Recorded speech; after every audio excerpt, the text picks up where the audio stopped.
I mean, the emotional side of it obviously comes. The emotion when you're on a battlefield or when you're on a border trying to protect, you know, your country or the country that you've come there to protect. In this case, it was Sikkim, because Sikkim wasn't part of India at that time.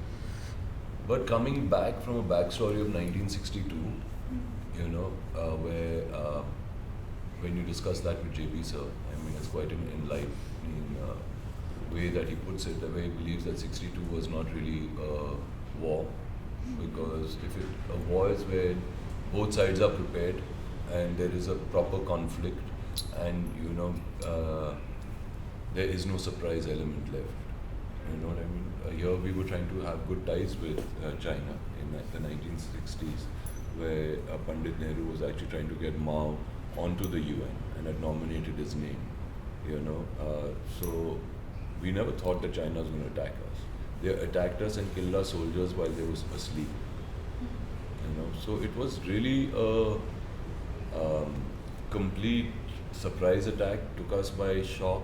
You know, we had no time to prepare. By the time our army got there and everything, it was over.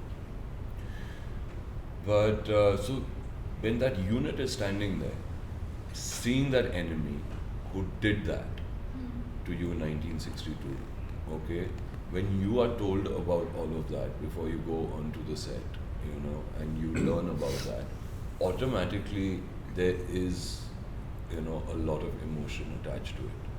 So people say, does the film have a lot of jingoism in it, you know? And I don't know what's the fine line to cut between jingoism and, you know, courage.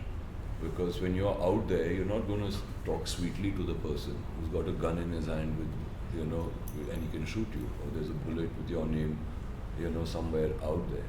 You know, you have to be in a different energy zone. You have to be very alert, focused, and you do have this constant thing of making sure that your courage never drops.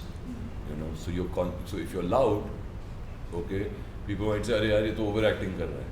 But actually, how would that man be on that at that border? You know, he would be that guy. He would do whatever it takes to make sure that he is on a constant, very high level of emotion. And the commanding officer, which is my job, okay, in the film, is to make sure that those emotions are correctly harnessed, you know, and when it really needs to explode.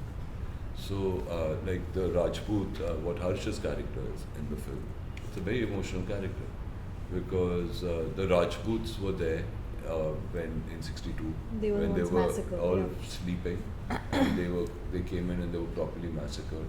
And Harsh's brother or somebody, right, the character's brother, or some people that he knew from his battalion, okay, had died in that. So his whole rage is always, he's got a lot of rage inside of him.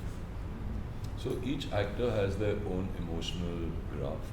And yes, when you watch the film, I think the last 25 to 30 minutes of the film, you're going to, please take your tissue boxes and go, because it's going to be quite a cry fest.